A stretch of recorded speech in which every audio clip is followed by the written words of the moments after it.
கிட்டத்தில் ஈரானில் நடந்து முடிஞ்ச ஜனாதிபதி தேர்தலில் டாக்டர் மசூத் பெசஸ்கியான் ஜனாதிபதியாக தேர்ந்தெடுக்கப்பட்டிருக்கிறார். இவர் ஜனாதிபதியானதின் காரணமாக ஈரானுடைய சுப்ரீம் லீடர் ஆன்மீக தலைவர் அலி ஹமீனிக்கு ஏதாவது நெருக்கடி ஏற்பட இருக்குதா? இதை பற்றி தான் இந்த பதிவில் தெளிவாக பேச இருக்கிறோம். வாங்க வீடியோக்குள்ளால போகலாம்.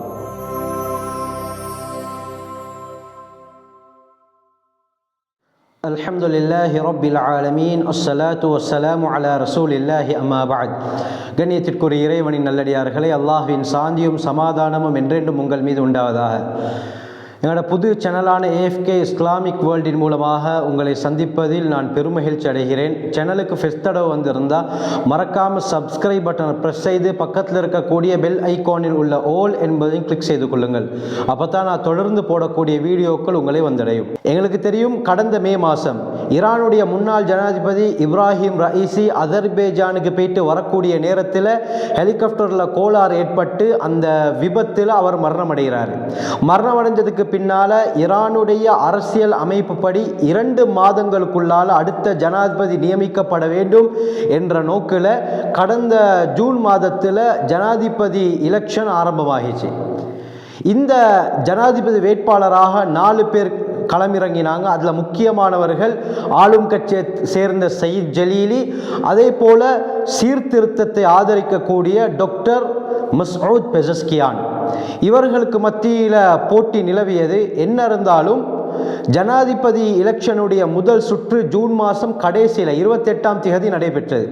இந்த முதல் சுற்றில் 140% மக்கள் தான் தங்களுடைய வாக்கு பதிவு செஞ்சிருந்தாங்க. அதிகமானவர்கள், சொல்லப்போனால் 150% மக்கள், அதாவது ஈரானில் 6 கோடி தகுதியான வாக்குகளில் 3 கோடி வாக்குகள் மட்டும்தான் இந்த எலெக்ஷனில் போடப்பட்டிருந்தது. அந்த அளவுக்கு கோடிக்கணக்கான கிட்டத்தட்ட 3 கோடி மக்கள் வாக்குகளை பதிவு செய்யல. என்ன காரணம் என்று சொன்னால், ஈரானுடைய சில அரசியல் தலைவர்கள் மீது இருந்த மக்களுடைய அதிருப்தி தான் காரணம். ஏன்னு சொன்னால், ஈரானுடைய பொருளாதாரம் அதர பாதாரத்துக்குள்ளால் தள்ளப்பட்டிருந்தது. பொருளாதார நெருக்கடி ஏற்பட்டிருந்தது. பல பிரச்சனைகள் உள்நாட்டுக்குள்ளால் இருந்தனால ஆட்சியாளர்கள் மீது இருந்த நம்பிக்கை மக்களுக்கு அடியோடு போயிருச்சு. இதனால இந்த எலெக்ஷன்ல கூட 140% தான் வாக்குகளை பதிவு செஞ்சிருந்தாங்க, வாக்களிச்சிருந்தாங்க. முதல் சுற்று முடிவடைந்து எந்த ஒரு வேட்பாளரும் பெரும்பான்மையை அடையல. இதனால 2வது சுற்று ஆரம்பமாகிச்சு. இந்த நேரத்தில் முதலாவது சுற்றுல வாக்களிக்காத பலர் டாக்டர் மசூத் பெசஸ்கியானுக்கு ஆதரவாக வாக்களிக்க ஆரம்பிச்சாங்க. சயீத் ஜலீலி வரக்கூடாது, அவர் ஜனாதிபதியாக வர கூடாது என்ற நோக்கில் மக்கள் எல்லாம் டாக்டர் மசூத் பெசஸ்கியானுக்கு வாக்களிக்க ஆரம்பிச்சாங்க. இந்த அடிப்படையில் 53.7 விகிதாசாரம் அடிப்படையில் 1,63,00,000 வாக்குகளை பெற்று டாக்டர் மசூத் பெசஸ்கியான் ஈரானுடைய புதிய ஜனாதிபதியாக தெரிவு செய்யப்படுறார். அவரை எதிர்த்த சயீத் ஜலீலி 44.3% வாக்குகளை பெற்று தோல்வியடைகிறார். பொதுவாக ஈரானுடைய தேர்தல் முடிவுகள் அந்த நாட்டு உள்துறை அமைச்சகத்தால் தான் வெளியிடப்படும். ஆனால் இந்த தடவை முடிவுகளை அறிவிக்கிறதுக்கு முன்னாலே ஈரானுடைய தெஹ்ரான் போன்ற பல பிரதேசங்களில் டாக்டர் பெசஸ்கியானுடைய ஆதரவாளர்கள் வெற்றியை கொண்டாட ஆரம்பிச்சிட்டாங்க. யார் இந்த பெசஸ்கியான்? மக்கள் இவர் இந்த அளவுக்கு ஆதரவு அளிக்கிறதுக்கு என்ன காரணம்? சயீத் ஜலீலியை ஏன் மக்கள் கைவிட்டார்கள் என்று பார்த்தால், 71 வயதுடைய ஹார்ட் ஸ்பெஷலிஸ்ட், இதய அறுவை சிகிச்சை நிபுணர் தான் டாக்டர் மசூத் பெசஸ்கியான். ஈரானுடைய கடும் வாதத்தை கடுமையாக எதிர்த்தவர். இவர் ஜனாதிபதி பிரச்சாரத்துடைய சந்தர்ப்பத்தில் மக்களுக்கு சொன்ன விஷயம் என்னடா, அதல பாதாளத்தில் இருக்கக்கூடிய ஈரானுடைய பொருளாதாரத்தை நான் மீட்டெடுப்பேன், திரும்ப கொண்டு வருவேன். அது மட்டுமல்லாமல் தற்பொழுது பல ஐரோப்பிய நாடுகள் பொருளாதார தடை ஈரானின் மீது விதித்திருக்கிறது. இந்த பொருளாதார தடையை நீக்குவதாக இருந்தால் அவர்களோட கை கோர்க்க வேண்டும், நல்லிணக்கத்தோடு நடக்கணும், ஒற்றுமையாக இருக்கணும். இதுதான் என்னுடைய நோக்கம் என்று மக்களுக்கு மத்தியில் பிரச்சாரம் ஈடுபட்டார். 1994 ஒரு கார் ஆக்சிடென்ட்ல இவருடைய மனைவி ஒரு மகள் பலியாகினாங்க. அதற்கு பிறகு எந்த ஒரு திருமணமும் செய்து கொள்ளாமல், மறுமணம் செய்து கொள்ளாமல் தன்னுடைய 2 மகன்களையும் ஒரு மகளையும் வளர்த்து கொண்டு வருகிறார். ஈரானுள்ள சீர்திருத்தம் நிலவ வேண்டும் என்று பாடுபட்டவர் தான் இந்த டாக்டர் மசூத் பெஸஸ்கியான். இவருடைய இந்த பிரச்சாரத்தை பார்த்த மக்கள் இவர் அடுத்த ஜனாதிபதியாக வந்தால் இந்த ஈரானில் நிலவக்கூடிய கடும் போக்குவாதம் அடியோடு இல்லாமலாகி ஒரு சீர்திருத்தம் ஏற்படும் என்று நினைத்துத்தான் மக்கள் இவருக்கு அதிகமாக தங்களுடைய வாக்கை செலுத்தினாங்க, ஓட் போட ஆரம்பிச்சாங்க. டாக்டர் பெஸஸ்கியான் எதிர்த்து போட்டியிட்ட சயீத் ஜலீலி கடும் போக்குவாதி என்பதாக உணரப்பட்டவர். ஈரான்ல நிலவக்கூடிய கடும் போக்குவாதத்தை ஆதரித்தவர் என்ற காரணத்தால மக்கள் அவரை விட்டுட்டு டாக்டர் பெஸஸ்கியானுக்கு ஆதரவு செலுத்த ஆரம்பித்தாங்க. மக்கள் ஆட்சி தலைவர்கள் மீது இருந்த அதிருப்தியின் காரணமாக அதிகமானவர்கள் தங்களுடைய வாக்குகளை பதிவு செய்யல. கிட்டத்தட்ட 3 கோடி பேர் தங்களுடைய வாக்குகளை போடாமல் மறுத்துட்டாங்க. இது எங்கிருந்து ஆரம்பிச்சிச்சு? இந்த அதிருப்தி மக்களுக்கு எப்போ ஆரம்பிச்சிச்சு என்று சொன்னால், மறைந்த முன்னாள் ஜனாதிபதி இப்ராஹிம் ரயீசியுடைய ஆட்சி காலத்தில் தான். அவருடைய சில கொள்கைகள் காரணமாக மக்கள் அதிருப்திக்குள்ளாகினாங்க. முதலாவது, அவருடைய சில கொள்கை காரணமாக நாட்டில் பொருளாதார தட்டுப்பாடு ஏற்பட்டது. இரண்டாவது, அணுசக்தி திட்டத்தின் காரணமாக ஐரோப்பிய நாடுகளுடன் ஒரு மோதல் ஏற்பட்டது.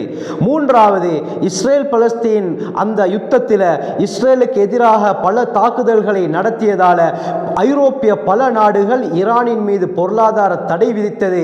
இதன் காரணமாக மக்கள் அதிருப்தி அடைந்தார்கள்.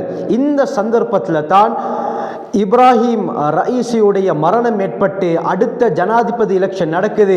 சயீத் ஜலீலியை மக்கள் விட்டுவிட்டு ஒரு நல்ல நிலைமை வர வேண்டும் என்பதன் காரணமாகத்தான் சீர்திருத்தத்தை ஆதரித்த டாக்டர் மசூத் பெஸஸ்கியான ஜனாதிபதியாக மக்கள் ஏற்றுக்கொண்டார்கள். அதிகமான இளைஞர்கள் தெஹ்ரானுடைய பாதைகளில் டாக்டர் மசூத் பெஸஸ்கியானுடைய வெற்றிகளை கொண்டாட ஆரம்பிச்சாங்க. டாக்டர் பெஸஸ்கியான் ஜனாதிபதியாகிறதுக்கு வாய்ப்பே இல்லை என்பதாக அந்த நாட்டு மக்கள் கருதினாங்க. அதுக்கு என்ன காரணம் என்று சொன்னால், ஈரானுடைய அரசியல் அமைப்பு படி எல்லா வேட்பாளர்களும் அந்த நாட்டுடைய சக்தி வாய்ந்த கார்டியன் கவுன்சிலால் ஏற்றுக்கொள்ளப்பட வேண்டும். ஆனால் இந்த கார்டியன் கவுன்சில் சீர்திருத்தவாதிகளுக்கு எதிரானது என்று விவரிக்கப்பட்டு வந்தது. ஏன்னு சொன்னால், டாக்டர் மசூத் பெஸஸ்கியான் சீர்திருத்தத்தை ஆதரிக்கக்கூடியவர், ஒரு சீர்திருத்தவாதி. இதனால் இதை வெற்றி மக்கள் சொன்னாங்க, என்னடா இவர் ஜனாதிபதியாகிறதுக்கு வாய்ப்பே இல்லை, இவருக்கு எதிராகத்தான் கார்டியன் கவுன்சில் நடந்து கொள்ளும் என்று கூறினார்கள். குறிப்பாக ஈரானுடைய சுப்ரீம் லீடர், ஆன்மீக தலைவர் என்று சொல்லப்படக்கூடிய அலி அல் ஹமீனி ஒரு தீவிர கொள்கைவாதி என்பதாக சொல்லப்படுது. அல்லாஹு அலம், அல்லாஹ்தான் மிக அறிந்தவன்.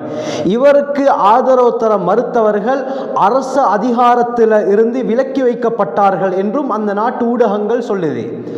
இவருடைய கொள்கையும் அலி அல் ஹமீனியுடைய கொள்கையும் முன்னாள் ஜனாதிபதி இப்ராஹிம் ரயீசியுடைய கொள்கையும் ஒத்துப்போனது.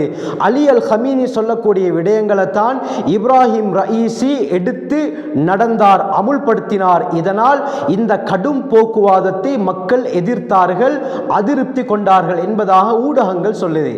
இந்த சந்தர்ப்பத்தில் தான் இப்ராஹிம் ரயீசியுடைய மரண செய்தி முழு உலகத்திலேயும் ஸ்ப்ரெட் ஆக ஆரம்பிக்குது. குறிப்பாக ஆளும் கட்சிக்கு பெரும் இடியாக இருந்தது. இந்த நிகழ்வுக்கு பின்னால தான் டாக்டர் மசூத் பெஸஸ்கியான் மக்களுடைய ஆதரவின் காரணமாக ஈரானுடைய ஜனாதிபதியாக வந்தார்.